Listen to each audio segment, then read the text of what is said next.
আসসালামু আলাইকুম রহমতুল্লাহ। আশা করি সবাই ভালো আছেন। তো আজকে আমরা সুদের অঙ্ক বা মুনাফার অঙ্কগুলো করব এবং খুবই ছোট অঙ্কগুলো আসলে একটা দুইটা সূত্র দিয়ে হয়ে যায় মোটামুটি, কিন্তু কেন জানি না আমরা অনেকটা ভয় পাই, বিষয়গুলো হয়তো বুঝতে আমাদের অসুবিধা হয়। তো আমি কথা দিচ্ছি আজকের পরে আর সমস্যা থাকবে না ইনশাআল্লাহ, যদি মনোযোগ সহকারে দেখেন ভিডিওটি। তো চলুন আমরা শুরু করি। তো সুদের অঙ্ক করার আগে আমরা কয়েকটা টার্মিনোলজি সম্পর্কে একটু ধারণা রেখে নিই। হ্যাঁ, যেমন আমরা ধরলাম যে আপনি কোনো ব্যাংকে 10,000 টাকা জমা রেখেছেন, ঠিক আছে? 10,000 টাকা জমা রেখেছেন। এই যে যেই টাকা আমরা ব্যাংকে জমা রাখি এটাকে আমরা বলি আসল, বা এটার আরেকটা নাম হচ্ছে মূলধন। তাহলে আসলও যা, মূলধনও তা, এটাকে ইংরেজিতে আমরা বলি হচ্ছে প্রিন্সিপাল, ঠিক আছে? এই কারণে আসলকে দেখবেন আমরা পি দিয়ে প্রকাশ করি। ওকে, তাহলে আমরা নির্দিষ্ট একটা পরিমাণ টাকা যদি ব্যাংকে জমা রাখি বা কাউকে ধার দিই, যেই টাকাটা আমরা দিই সেটাকে আমরা বলি হচ্ছে মূলধন বা আসল। এটাকে আমরা ইংরেজিতে বলি হচ্ছে প্রিন্সিপাল এবং এটাকে প্রকাশ করি পি দিয়ে। এখন আমরা জানি যে ব্যাংকে যদি আমরা কোনো টাকা রাখি, সেই টাকা থেকে আমরা প্রত্যেক বছরে একটা নির্দিষ্ট পরিমাণ আমরা টাকা এক্সট্রা বা লভ্যাংশ বা সুদ যেটাই বলি সেটা আমরা পেয়ে থাকি। এই যে লভ্যাংশ মানে আসলের উপরে অতিরিক্ত যেই টাকাটা আমরা পাই এটাকে আমরা বলি হচ্ছে মুনাফা বা সুদ বা লভ্যাংশ।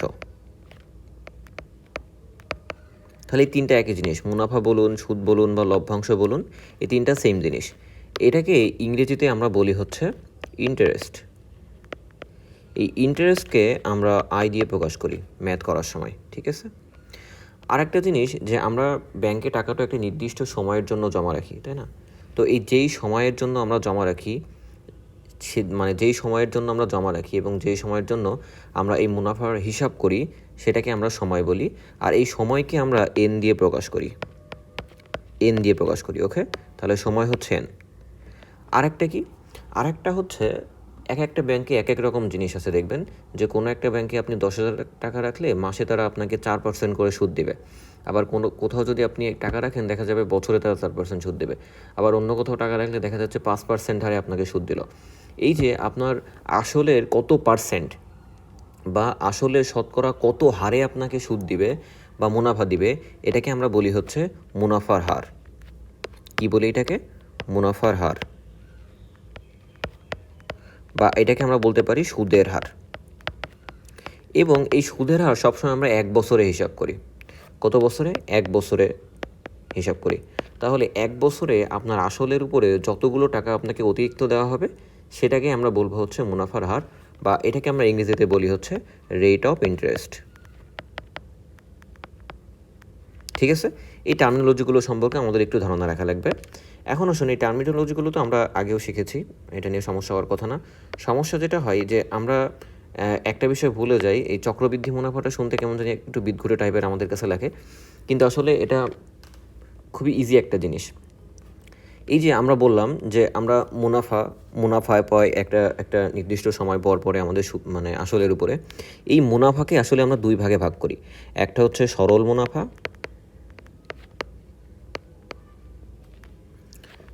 আর আরেকটাকে আমরা বলি হচ্ছে চক্রবৃদ্ধি মুনাফা। তাহলে চক্রবৃদ্ধি মুনাফা একটা, সরল মুনাফা একটা। চক্রবৃদ্ধি মুনাফা নিয়ে আমরা একটু পরে কথা বলবো। এখন আসি সরল মুনাফা জিনিসটা কি। সরল মুনাফা হচ্ছে প্রতি বছর শুধুমাত্র আপনি যেই মূলধনটা রেখে দিয়েছেন ব্যাংকে, এই মূলধনের উপরে যে পরিমাণ সুদ বা টাকা আপনাকে দেওয়া হবে বা অতিরিক্ত যে টাকা আপনাকে দেওয়া হবে সেটাকে আমরা বলবো সরল মুনাফা। তাহলে প্রারম্ভিক আসলের উপরে, ফর এক্সাম্পল আপনি 10,000 টাকা রেখেছেন, প্রতি বছর শুধুমাত্র ওই 10,000 টাকা হিসাব করেই আপনাকে সুদটা দেওয়া হবে। কিন্তু যদি এরকম হয় যে এই যে 10,000 টাকা আপনি রেখেছেন, এই 10,000 টাকায় 1 বছর পরে আপনার সুদ দিয়ে হলো 10,100 টাকা, ঠিক আছে? 100 টাকা আপনি সুদ পেলেন, তাহলে হইল কত? হলো হচ্ছে 10,100 টাকা। পরবর্তী বছর আপনার সুদ যেটা দেবে ব্যাংক সেটা হচ্ছে এই 10,100 টাকা মূলধন হিসাব করে। এই যে মূলধন প্রতি বছর বাড়তে থাকছে এবং মুনাফাও ওই মূলধনের সাথে সাথে বাড়তে থাকছে। সরল মুনাফা একই থাকছে কিন্তু চক্রবৃদ্ধি মুনাফাটা বাড়ছে। বা মূলধনটা আস্তে আস্তে বেড়ে যাচ্ছে, এই জিনিসটাকে আমরা বলি হচ্ছে চক্রবৃদ্ধি মুনাফা, বা এটাকে ইংরেজিতে বলে কম্পাউন্ড ইন্টারেস্ট, কেউ কেউ যৌগিক ইন্টারেস্টও বলে, ঠিক আছে, মানে যৌগিক মুনাফাও বলে। তাহলে এটা একটু মনে রাখবেন যে সরল মুনাফা হচ্ছে আমাদের প্রারম্ভিক যে আসল, সেই আসলের উপরে দেওয়া হয়। আর যেটা চক্রবৃদ্ধির মুনাফা হচ্ছে প্রতি বছর আমাদের মুনাফা আসল দুইটা মিলে তার উপরে যেই মুনাফাটা আমাদের দেওয়া হয় সেটা হচ্ছে চক্রবৃদ্ধির মুনাফা। ঠিক আছে, এখন আমরা অঙ্কে চলে আসি। অঙ্ক আমরা প্রত্যেকটা টাইপ হিসাব করে করছি না, এখানেও আমরা জাস্ট টাইপ হিসাব করেই আমরা করব। তো আমরা বিসিএসের প্রশ্নগুলো যদি ঘেটে দেখি তো মোটামুটি দেখবেন সেইখানে 7 টাইপের মতো অঙ্ক এসেছে। আসলে 7 টাইপ না, 5 টাইপের মতো, আমি একটু বাড়িয়ে 7 টাইপ করে ফেলেছি। তো এই টাইপগুলো কি, একটা হচ্ছে সরল মুনাফার অঙ্ক। সরল মুনাফার অঙ্ক খুবই ইজি, খুব বেশি যে আসে বিসিএসে তা না, কিন্তু এমসিকিউতে বা রিটেনে প্রায় 2-1টা আসতে দেখা যায়। এটা জাস্ট একটা সূত্র দিয়ে হয়ে যাবে। তারপরে মুনাফা আসল বা মুনাফার আসল এক করলে যেটা হয়, যেটাকে আমরা এ দিয়ে প্রকাশ করি, বা এটা আরেকটা নাম কি সুদ আসল, এটা থেকে অঙ্ক আসতে পারে। 3 নম্বর হচ্ছে একত্রে দুইটি মূলধনের উপরে আমাদের মুনাফা বের করতে বলতে পারে, এই টাইপের একটা অঙ্ক। 4 হচ্ছে মোট মূলধন থেকে মুনাফা বের করতে বলতে পারে। আর একটা হচ্ছে চক্রবৃদ্ধির মুনাফা, এটা একটা আসতে পারে। আর সরল মুনাফা ও চক্রবৃদ্ধির মুনাফা পার্থক্য থেকে আসতে দেখা যায় প্রায়। আর ত্রৈমাসিক বা ষান্মাসিক চক্রবৃদ্ধি, এটা আলাদা কিছু না, জাস্ট 3 মাসে বা 6 মাস পর পর আমাদের চক্রবৃদ্ধিটা কীরকম হবে সেটাই। ঠিক আছে, এতটুকু জানলে হবে।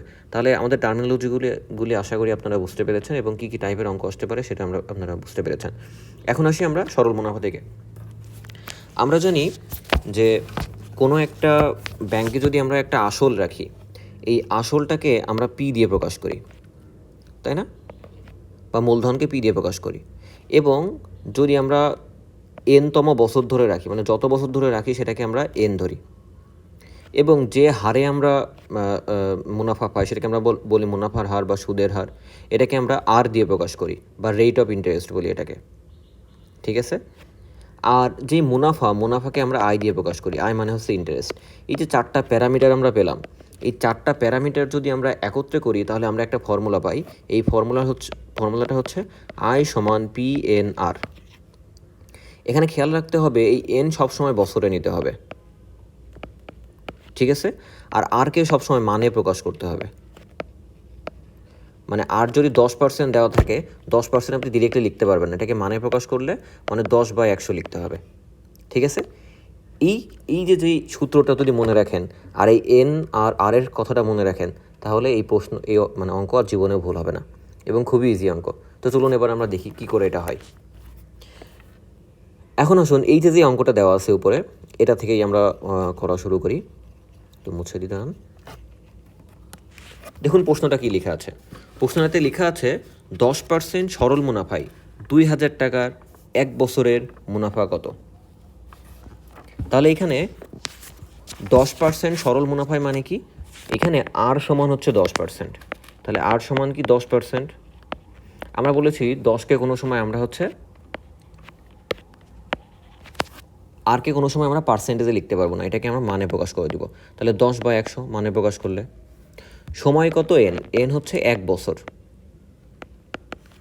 এখানে মূলধন কত দেওয়া আছে বা পি কত দেওয়া যাচ্ছে সেটা হচ্ছে 2000 টাকা। তাহলে এখানে পি দেওয়া আছে, এন দেওয়া আছে, আর দেওয়া আছে। এখন বলে মুনাফা কত। তাহলে মুনাফা আমরা আয় সমান কি জানি, পি এন আর। এখন এই পি এর মান যদি বসাই দিই, এন এর মান যদি বসাই দিই, আর এর মান যদি বসিয়ে দিই, তাহলে যে অঙ্কটা হয়ে যাচ্ছে এটাই হচ্ছে আমাদের আনসার। তাহলে 200 টাকা। এতটাই সিম্পল এই অঙ্ক, বোঝা গেল। এখন অনেক সময় এরকম করতে পারে যে আপনাকে আয়ের মানটা দিয়ে অন্য একটা মান বের করতে বলতে পারে। যেমন 25তম বিসিএসে একটা প্রশ্ন এসেছে যে 6% হারে 10,000 টাকার 9 মাসের সুদ কত হবে। এখানে ট্রিকটা হচ্ছে, দেখুন এখানে আয় বের করতে হবে আমাদের, ঠিক আছে। শুধু সময়টার ক্ষেত্রে দেখুন এখানে বছরে দেওয়া নেই। আমরা ভুল যেটা করি, আমরা যদি আয় সমান পি এন আর জানি, এখানে আর সমান কত 6%, তার মানে 6/100।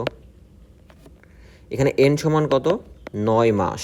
খেয়াল করুন 9 মাস বলেছি, নট বছর, কিন্তু আমরা কি বললাম এইখানে এনটা সবসময় বছরে নিতে হবে। সুতরাং সবাই ভুল যেটা করে, এই 10,000-এর সাথে এন সমান 9 মাসই গুণ করে দেয়।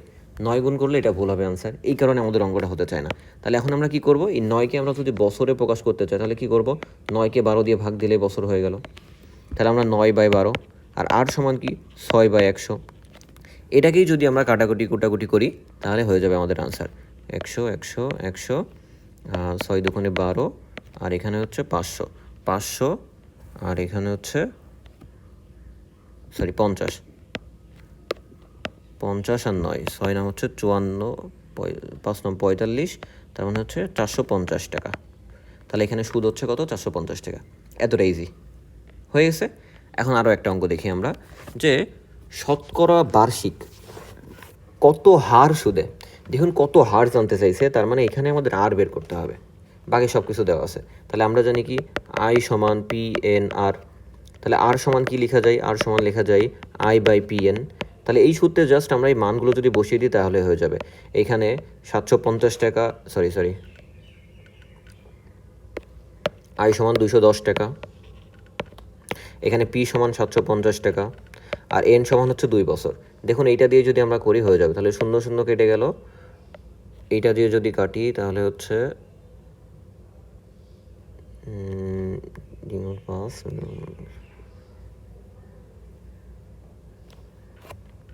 গুণ হচ্ছে 100%, যেহেতু আর বের করবো কেমন 100% দিতে হবে।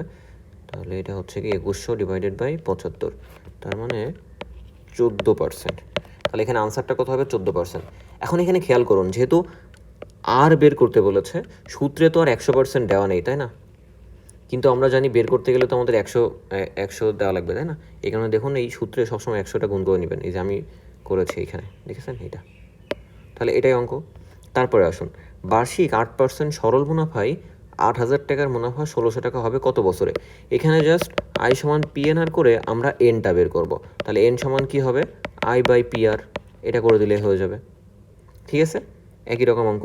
আবার দেখুন, বার্ষিক 4.5% সরল সুদে কত টাকা বিনিয়োগ করলে 4 বছরে তা এত হবে। এখন এখানে একটা জিনিস খেয়াল করুন, এখানে চাইছেটা কি, কত টাকা বিনিয়োগ করলে, তার মানে এখানে আমাদের পিটা চাইছে কেমন। তাহলে আমাদের পি বের করতে হবে। তাহলে পি বের করতে গেলে আমরা কি জানি, আই সমান PNR। তাহলে পি সমান কি হবে, পি সমান I/NR, এটা লিখে দিলেই হয়ে যাবে। মানগুলো বসাই দিলেই যা হবে আনসার তাই আনসার। বুঝে গেল? তাহলে এইটা ছিল আমাদের সরল মুনাফার অঙ্ক, এবং এটা খুবই ইজি, মানে কঠিন যে তা না। এখন আসুন, যে আরেকটা অঙ্ক আমাদের প্রায় আসতে দেখা যায়, সেটা হচ্ছে সুদ আসল বা মুনাফা আসল। সুদ আসল বা মুনাফা আসল বলতে আসলে আমরা কি বুঝি? সুদ আসল বা মুনাফা আসল, এর ভিতরে দুইটা কথা দেখুন লুকিয়ে আছে, সুদ প্লাস আসল, বা আমরা লিখতে পারি মুনাফা প্লাস আসল, তাই না? সুদ প্লাস আসল বা মুনাফা প্লাস আসল। এখন আমরা কি জানি, এই সুদ আসলকে বা মুনাফা আসলকে আমরা এ দিয়ে প্রকাশ করি, কেমন?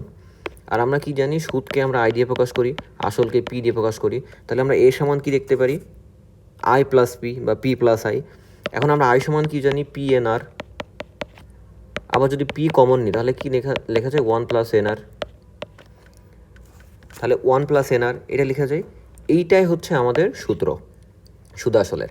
তাহলে সুদ আসলের ক্ষেত্রে আমরা যদি এইটা মনে রাখি, এ সমান P × 1+NR, এই সূত্র দিয়ে সব অঙ্ক করে ফেলা যাবে সুদ আসলের। এখন আমরা অঙ্ক দেখি। দেখুন এখানে একটা প্রশ্ন দেওয়া আছে, প্রশ্নটা হচ্ছে শতকরা 5 টাকা হার সুদে,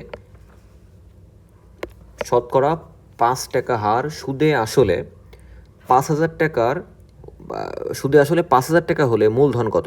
তার মানে এখানে সুদ আসল দেওয়া আছে 5,000, যে সুদে আসলে এখানে সময় দেওয়া আছে 20 বছর, এবং আর দেওয়া আছে 5%। তাহলে আর এখানে কত, 5%, বা আমরা লিখতে পারি 5/100।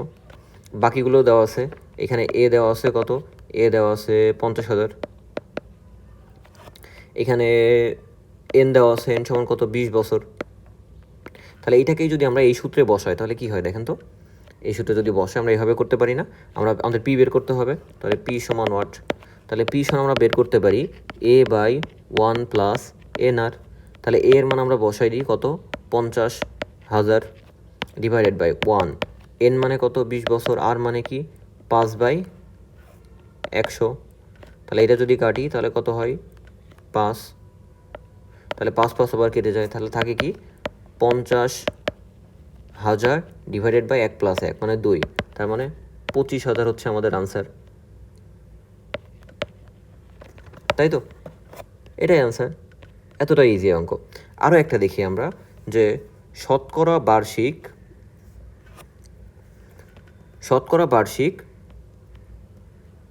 10 টাকা হার সুদে কোনো আসল কত বছরে সুদে আসলে 3 গুণ হবে? তাহলে এখানে আসল যদি 1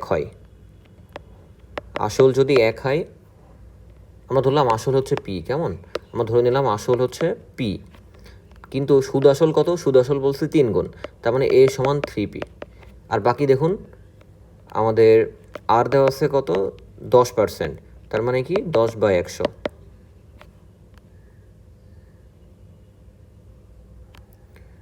তারপরে জানতে চাইছে যে কোনো আসল কত বছরে, মানে আমাদের এন এর মানটা বের করতে হবে। তাহলে আমরা জানি কি এ সমান পি ইন্টু 1 + NR। তাহলে এখানে আমাদের এ কত? 3p, আর এখানে পি তো দেওয়াই আছে, আর লাগবে না আমাদের। এন আমাদের বের করতে হবে, আর সমান আমরা কি জানি 10/100। এই সূত্র যদি আমরা ক্যালকুলেশন করি তাহলে কি হয় দেখুন, আমরা পি কেটে যাই, তাহলে থাকে কি? থাকে হচ্ছে 3 এদিকে থাকে, ওইদিকে হচ্ছে 1 + n/10, তাই তো? সরি, বাংলা ইংরেজি মিক্স হয়ে যাচ্ছে আমার বারবার, ক্ষমা করবেন আমাকে। 3 এটা 1, ঠিক আছে? তাহলে এরকম একটা সমীকরণ পাচ্ছি আমরা। এটাকেই যদি আমরা ক্যালকুলেশন করি তাহলে কত হয়? 30 সমান 10 + n। এটাকে n সমান কত হয়? 30 - 10, তার মানে 20। তাহলে 20 হচ্ছে আনসার। বোঝা গেছে কি? এতটাই সোজা অঙ্ক। আরও একটা দেখুন দেওয়া আছে, সুদের হার শতকরা কত টাকা হলে মূলধন 8 বছরে সুদে আসলে 3 গুণ হবে? একই রকম অঙ্ক, জাস্ট করে দিবেন, হয়ে যাবে, ঠিক আছে? আরও একটা দেখুন এখানে দেওয়া আছে যে কোনো আসল 3 বছরে মুনাফা সহ এত হবে। তার মানে মুনাফা আসল দেওয়া আছে এত, এবং সময় দেওয়া আছে 3 বছর। মুনাফা আসলের এত অংশ হলে মুনাফার হার কত? একই রকমভাবে আমরা বের করে ফেলতে পারবো, ঠিক আছে? এটা কঠিন কোনো কিছু না, এটা 38তম বিসিএসের প্রশ্নটা আসছে। যেভাবে দেখালাম দুইটা এক্স্যাক্টলি একইভাবে আপনারা এটা করে ফেলতে পারবেন। তারপরে আসুন হচ্ছে এটা একই অঙ্ক। এখন আসুন একত্রে যদি 2টা মূলধন আমাদেরকে দেওয়া থাকে, ঠিক আছে? একত্রে ধরুন আপনাকে 2টা মূলধন দিয়ে দিল, 2টা মূলধন দিয়ে, আচ্ছা এটা আমি পরে করে দিচ্ছি, কেমন? এটা হয়তো ওটার সাথে মিলবে না, পরে করে দিচ্ছি, আগে এটা শেষ করে নিই, কেমন? তাহলে ধরেন একত্রে 2টি মূলধনের কোনো মুনাফা যদি দেওয়া থাকে, সেক্ষেত্রে আপনারা অঙ্কটা কী করে করবেন? যেমন আমাদের 16তম বিসিএসে একটা প্রশ্ন এসেছিল যে 500 টাকার 4 বছরের সুদ, 600 টাকার 5 বছরের সুদ একত্রে 500 টাকা হয়। তার মানে 500 টাকায় আমরা 4 বছরের যে সুদ পাই এবং 600 টাকায় 5 বছরের যে সুদ পাই, সেইগুলো যদি আমরা যোগ করি তাহলে মোট সুদ হয় হচ্ছে 100 টাকা। এখন এখান থেকে আমাদেরকে বের করতে হবে যে সুদের হার কত, ঠিক আছে? তো এটা আমরা দুইভাবে করতে পারি, একটা আমরা কথায় করতে পারি বা বড় অঙ্ক যেটা, আর একটা হচ্ছে আমরা শর্টকাটে করতে পারি। আমি আপনাদেরকে দুইটাই দেখাবো, ঠিক আছে? খেয়াল করুন প্রশ্ন মতে এখানে 500 টাকা 4 বছরের সুদ, ঠিক আছে? তাহলে 500 টাকা 4 বছরের সুদ, আর এখানে কি বলে? এখানে বলে 600 টাকার 5 বছরের সুদ। এই দুইটা একত্রে হচ্ছে আমাদের 500,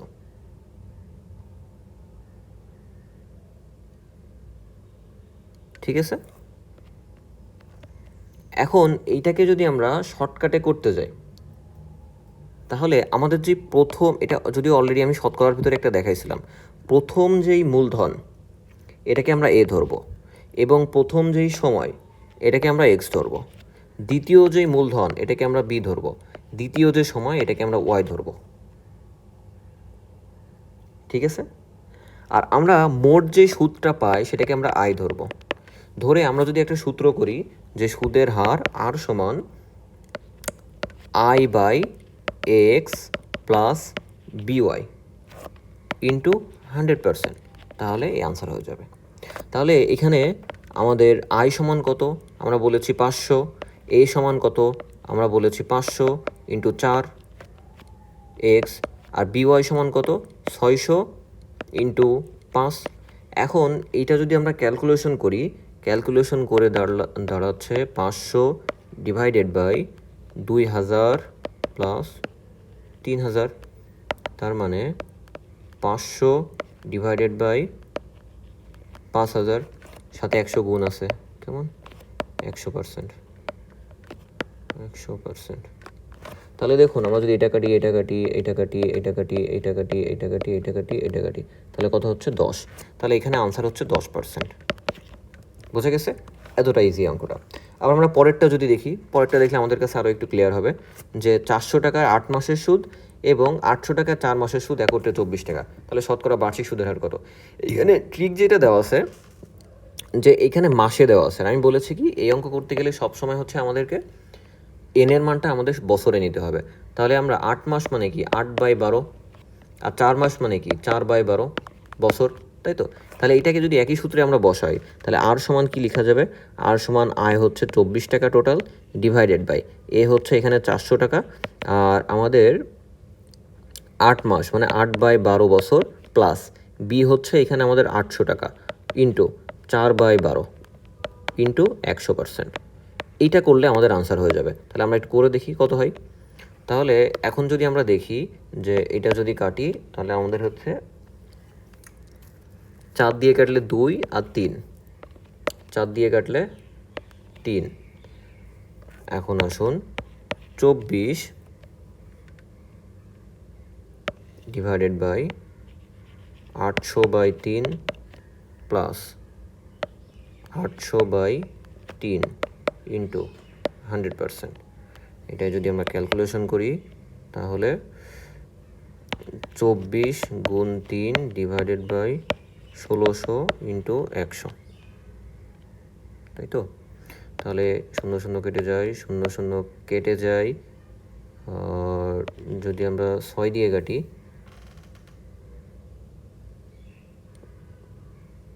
16 হচ্ছে, তাই না? তাহলে হচ্ছে যদি 3 দিয়ে কাটি, 3 9 4 9 36 45, তাহলে হচ্ছে 9/2, তাহলে 3 2, তাহলে 9/2%। তাহলে এইটা হচ্ছে আমাদের আনসার। ঠিক আছে, এতটাই ইজি। এখন আসুন শেষ টাইপের যে অঙ্ক আমাদের এখানে এসে থাকে সেটা হচ্ছে, সরি আরও কয়েকটা টাইপের আছে, ভুলে গেছি আমি। সেটা হচ্ছে মোট মূলধন থেকে যদি মুনাফা বের করতে বলে, সেক্ষেত্রে আপনি কী করে করবেন?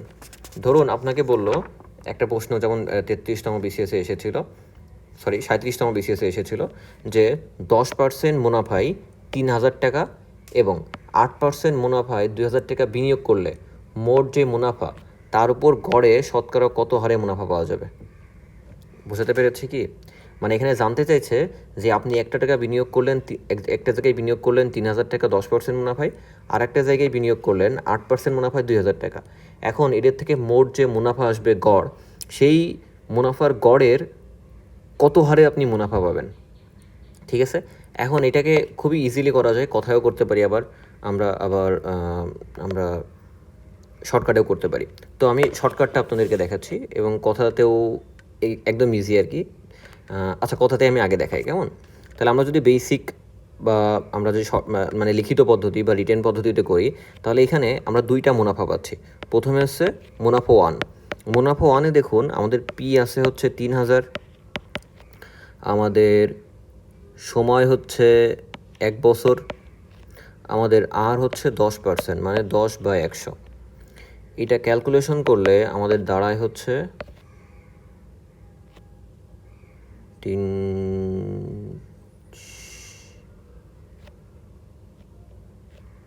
300 টাকা। আবার আমরা যদি দ্বিতীয় ক্ষেত্রে ইন্টারেস্ট বের করি, তাহলে দাঁড়ায় হচ্ছে 2000 ইন্টু 1 বছর ইন্টু 8/100। যদি কেটে দিই তাহলে কত দাঁড়ায়? 8 গুণ 20 160 টাকা। ঠিক আছে, তাহলে মোট মুনাফা কত হচ্ছে? মোট মুনাফা আয় সমান হচ্ছে, আগে পেয়েছি আমরা 300 টাকা, এখন হচ্ছে 160 টাকা। তাহলে টোটাল কত হলো? 460 টাকা আমরা মুনাফা পাচ্ছি টোটাল। আর মোট মূলধন কত হচ্ছে? মোট মূলধন আগে ছিল 3000 প্লাস 2000, এই দুইটা মিলে মোট মূলধন হয় হচ্ছে আমাদের 5,000 টাকা। তাহলে আমরা মোট মুনাফা পেয়ে গেছি, মোট মূলধন পেয়ে গেছি। এখন প্রশ্নে কী চাইছে, গড়ের উপরে শতকরা মোট কত হারে মুনাফা পাবো আমরা। তাহলে আমরা আর সমান কি জানি, I/P/N।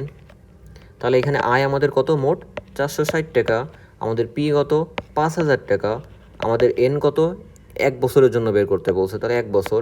আর আমরা জানি কি এটা বের করতে গেলে আমাদের একটা 100% গুণ করতে হবে।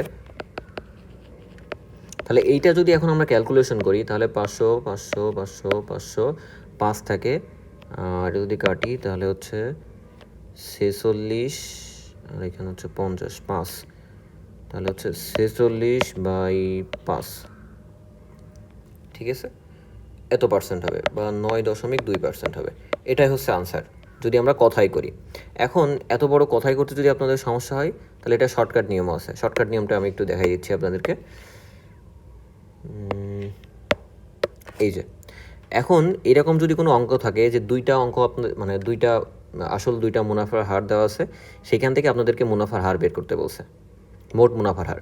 তাহলে এরকম মোট মুনাফার হার থেকে যদি মানে দুইটা মুনাফার হার থেকে যদি মোট মুনাফার হার বের করতে বলে, সেক্ষেত্রে শর্টকাট পদ্ধতি হচ্ছে প্রথম যেই মূলধন আছে সেটাকে আমরা এ ধরবো, প্রথম মুনাফার হারকে এক্স ধরবো, দ্বিতীয় যে মূলধন আছে সেটাকে বি ধরবো, দ্বিতীয় মুনাফার হারকে ওয়াই ধরবো, ডিভাইডেড বাই দুইটা মূলধনকে আমরা যোগ করে দিব, এই শেষ। এটা করলে হয়ে যাবে। তাহলে এই অঙ্কটায় আমরা দেখি প্রথম যে মুনাফার মানে আসল ছিল 3,000 টাকা, মুনাফার হার ছিল হচ্ছে 10%, তাই না? তাহলে 10 প্লাস বি কত ছিল, বি ছিল হচ্ছে 2,000, মুনাফার হার ছিল 8%, ডিভাইডেড বাই 3,000 প্লাস 2,000, তাহলে কত হচ্ছে, ওইখানে দাঁড়াচ্ছে হচ্ছে 30,000 প্লাস 16,000 ডিভাইডেড বাই 5,000, মানে 46,000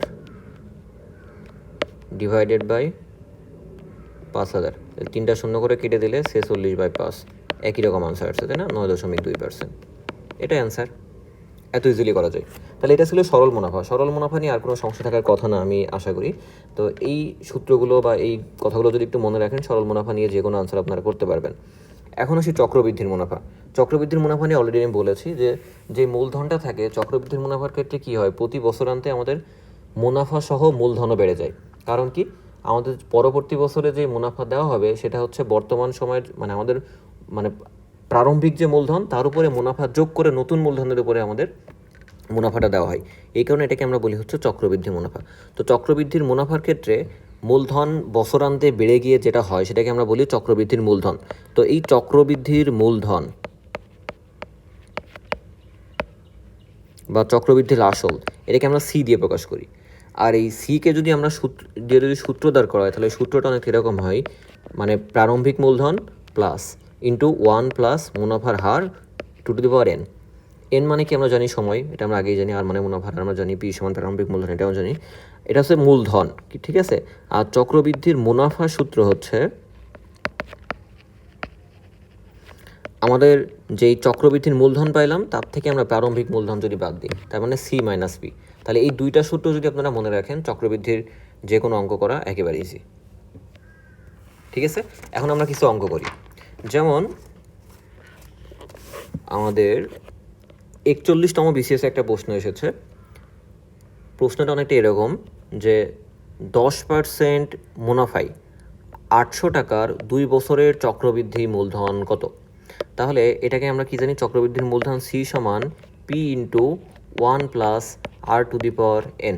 তাহলে এখানে পি সমান কত দেওয়া আছে, 800 টাকা দেওয়া আছে, এক মানে একই, আর আর মানে এখানে কত দেওয়া আছে 10/100, আর এন কত দেওয়া আছে 2 বছর।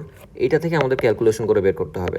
তাহলে 800 1 1/10 টু দি পাওয়ার এন, বা 800 ইন্টু 10 11 11/10 তার স্কোয়ার, বা 800 into 11 into 11 divided by 10 into 10।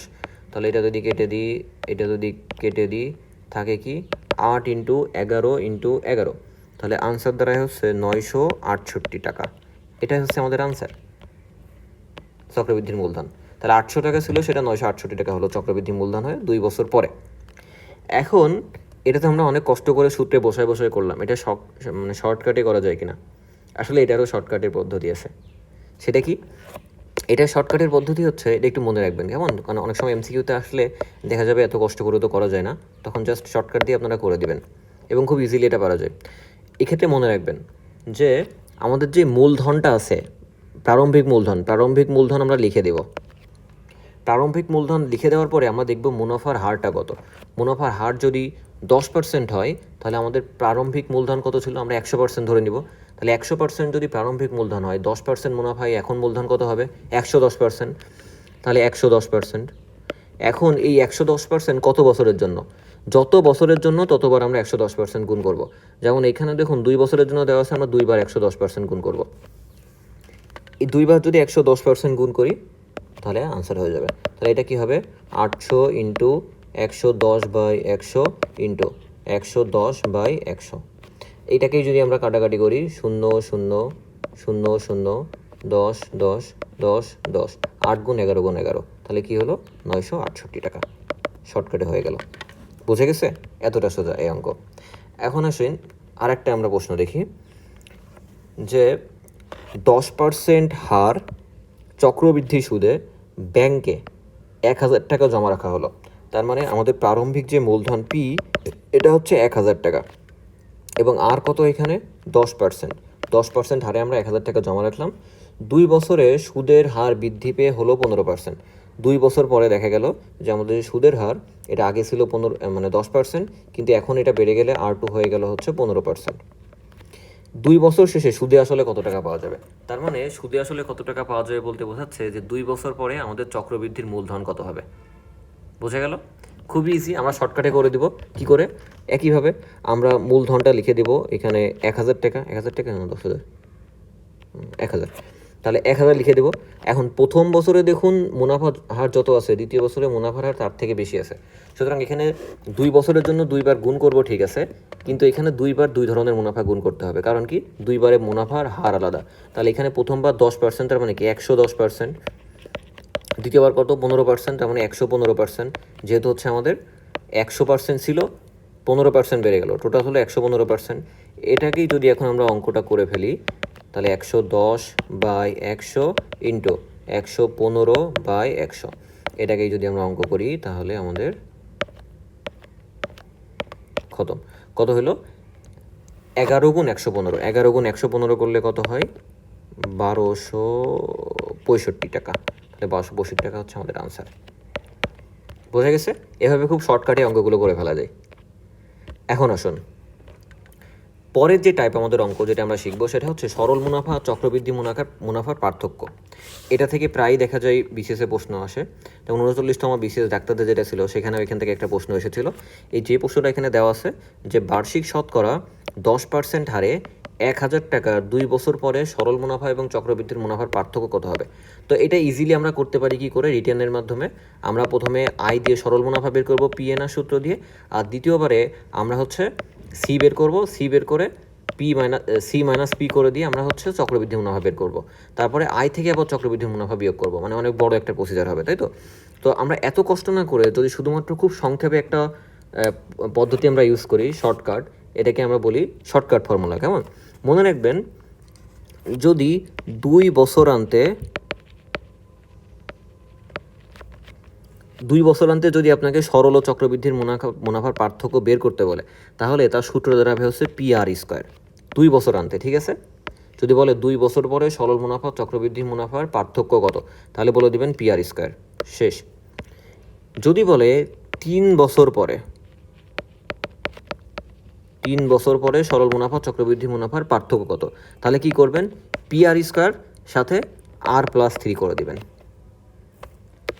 ঠিক আছে? এই দুইটা সূত্র মনে রাখবেন, কারণ এখন পর্যন্ত যত প্রশ্ন আসছে এখানে, যে কোনো পরীক্ষায় আমি দেখেছি সব জায়গায় 2 বছর বা 3 বছর এসেছে। তো এই দুইটা সূত্র করে দিলে একবারে হয়ে যাবে। তাহলে 2 বছর অন্তে যদি বলে যে নির্দিষ্ট পরিমাণ টাকা নির্দিষ্ট পরিমাণ মুনাফার হারে আমরা জমা রাখলাম, 2 বছরান্তে সরল মুনাফা চক্রবৃদ্ধি মুনাফার পার্থক্য কত হবে, তাহলে আমরা পি আর স্কয়ার সূত্রটা করে দিব। যদি বলে নির্দিষ্ট পরিমাণ টাকা নির্দিষ্ট হারে আমরা এত বছর 3 বছরের জন্য রাখলাম, 3 বছর পরে এদের সরল মুনাফা চক্রবৃদ্ধি মুনাফার পার্থক্য কত হবে, তখন আমরা কি করব, পি আর স্কোয়ার প্লাস আর ইন্টু আর প্লাস 3। আমরা একটু করে দেখি। যেমন এখানে বলা আছে 10% হারে 1000 টাকা 2 বছর পরে, তাহলে এখানে কি হলো, আমরা পি আর স্কোয়ার যদি করি 2 বছর পরে বলা যাচ্ছে যেহেতু, তাহলে 1000 ইন্টু আর মানে কত 10/100, এটাকে আমরা 2বার গুণ করবো, মানে স্কোয়ার করলে তো 2বার গুণ করা লাগে, তাই না। এটাকে যদি আমরা কাটাকাটি করি, এই কেটে দিলাম কেটে দিলাম কেটে দিলাম কেটে দিলাম, এটা কেটে দিলাম কেটে দিলাম, তাহলে কত হচ্ছে 10, তাহলে আনসার হচ্ছে 10। বোঝা গেছে? এটা 39তম বিসিএসের প্রশ্ন। দেখুন আরও একটা প্রশ্ন আমরা আপনাকে দেখাই, যদি আপনার কষ্ট মনে হয় যে না এত কঠিন লাগছে আমার কাছে, তাহলে 3 বছর আনতে একটা দেখাই। কেমন? যেমন আমি ধরলাম যে বার্ষিক 10 টাকা মুনাফায়, তার মানে 10% মুনাফায়, কেমন সরি বার্ষিক আর সমান 10% মুনাফায় আপনি 5000 টাকা জমা রাখলেন 3 বছরের জন্য। তারপরে আপনার প্রশ্নটা করা হলো যে 3 বছরান্তে এই ব্যক্তির চক্রবৃদ্ধি মুনাফা সরল মুনাফার পার্থক্য কত হবে। তাহলে আমরা সূত্র কি শিখলাম, 3 বছরান্তে যদি জিজ্ঞাসা করে 3 বছরান্তে সরল মুনাফা চক্রবৃদ্ধি মুনাফার পার্থক্য হবে পি আর স্কোয়ার ইন্টু আর প্লাস 3। এটাকেই যদি আমরা করি, পি এখানে কত 5000, সরি 500 লিখে ফেলেছি, আর কত 10/100 এবং তার স্কোয়ার, সাথে আবার আর কত, আর হচ্ছে 10/100 আর 3 লিখে দিলেন, হয়ে গেল। এখন এটাকে যদি আমরা সরল রূপে প্রকাশ করি, 10/100, শুধু স্কোয়ার আছে 2বার লেখা যাবে, 10/100, আর এখানে 100-র সাথে 3 গুণ করলে 300, তাই তো, তাহলে 310/100, ঠিক আছে, এ হয়ে গেল। এখন এখান থেকে ক্যালকুলেশন করব। দেখুন আমরা 0 কেটে দিতে পারি, 0 কেটে দিতে পারি, 0 কেটে দিতে পারি, এই 0 কাটলাম, এই 0 কাটলাম, এই 0 কাটলাম, থাকলো কি 5 থাকলো, আর এখানে 31 থাকলো, তাহলে 5 গুণ 31 করলে কত হয় 155, তাহলে 155 টাকা হচ্ছে আনসার। বোঝা গেল? খুবই ইজি, মানে প্যারা নিয়ে একেবারে দরকারই নেই, মুনাফার অঙ্ক আসলে চোখ বন্ধ করে আপনি করে দিতে পারবেন। এখন আসুন ত্রৈমাসিক বা ষান্মাসিক চক্রবৃদ্ধি, এটা মনে হচ্ছে যে এটা আবার কী রে ভাই, কিন্তু এটা একেবারে ইজি। কেমন? খেয়াল করে দেখুন, ত্রৈমাসিক মানে 3 মাস পর পর, আর ষান্মাসিক মানে হচ্ছে 6 মাস পর পর। তার মানে এখানে নর্মালি তো আমরা চক্রবৃদ্ধি মুনাফা বছরান্তে করি, 2 বছরান্তে করি, 3 বছরান্তে করি, এখানে জাস্ট বলা আছে যে আমরা 2 বছর বা 3 বছরে না, আমরা মাসের ক্ষেত্রে যদি করি, তাহলে 3 মাস পর পর যদি বলে এটা একটা, 6 মাস পর পর যদি বলে মানে এটা একটা, তাহলে আমরা জানি যে 12 মাসে 1 বছর হয়, তাহলে 3 মাসে মানে কয়টা 3 মাস লাগবে 1 বছর হইতে, 4টা 3 মাস লাগবে। তার মানে যদি কোথাও বলা থাকে যে ত্রৈমাসিক মুনাফা কত হবে বা চক্রবৃদ্ধির মুনাফা কত হবে বা চক্রবৃদ্ধির মূলধন কত হবে, তখন যদি মানে বার্ষিক একটা আপনার কী বলে মুনাফার হার দেওয়া থাকে, এটা তো বার্ষিক দেওয়া আছে, যেমন এখানে আর সমান 20% দেওয়া আছে, এটা তো বার্ষিক, কিন্তু আমার তো দেওয়া আছে ত্রৈমাসিক চাইছে, বার্ষিক তো চাইনি। তাহলে এটা কি করব, আমরা কি করব, এটাকে হচ্ছে 4 দিয়ে ভাগ করব, কারণ কি 3 ভাগে মানে একটা বছরকে আমরা ত্রৈমাসিক 4টা ভাগে ভাগ করতে পারি, 3 মাস 3 মাস 3 মাস 3 মাস, তখন আমরা 4 দিয়ে ভাগ করলে যা পাবো 5%, তখন আমরা মুনাফার হারটা জাস্ট 5 নিয়ে করব, আর কিছু না। মুনাফার হারটা যদি আমরা 5 নিয়ে করি আনসার হয়ে যাবে, ঠিক আছে। এখন আসুন যদি ষান্মাসিক বলে তখন কি করবো, আমরা 6 মাসে জানি 1 বছর, 6 মাসে হচ্ছে 2টা লাগে 1 বছর হইতে, তাহলে 2 দিয়ে ভাগ করব, তখন কি হবে, এখানে আমরা 10% লিখব। এখন এই প্রশ্নটাতে দেখুন, এইখানে জিজ্ঞাসা করছে যে 20% যৌগিক মুনাফায় মূলধন 10,000 টাকা 2 বছরের জন্য বিনিয়োগ করা হলো। তাহলে এখানে এন দেওয়া আছে 2 বছর, এখানে আর দেওয়া আছে 20%, মূলধন পি দেওয়া আছে 10,000। এখন বলা হচ্ছে যৌগিক মুনাফা অর্ধ বছর হিসেবে ধরা হয়, তবে চক্রবৃদ্ধির মূলধন কত। তার মানে এখানে অর্ধ বছর ধরতে বলছে, মানে আমাদের যেই মুনাফাটা এটা অর্ধেক নিতে বলছে। কারণ কি আমরা জানি আমরা আর সবসময় হচ্ছে বছর হিসাব করি বা সময় সবসময় বছর হিসাব করি, যেহেতু ষান্মাসিক বলছে বা অর্ধ বছর বলছে, তার মানে কি আমাদের যেই হারটা দেওয়া আছে তার অর্ধেক করে ফেলতে হবে, তার এখানে 10% হবে। জাস্ট এইটাই ডিফারেন্স, আর কোনো ডিফারেন্স নেই, ঠিক আছে। এখন এইটাকে যদি আমরা চক্রবৃদ্ধির মুনাফা করি তাহলে কি হবে,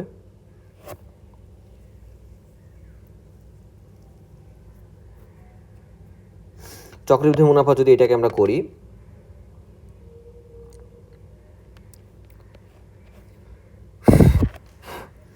তাহলে সি সমান, মূলধন চাইছে, সি সমান P into 1 plus R to the power N.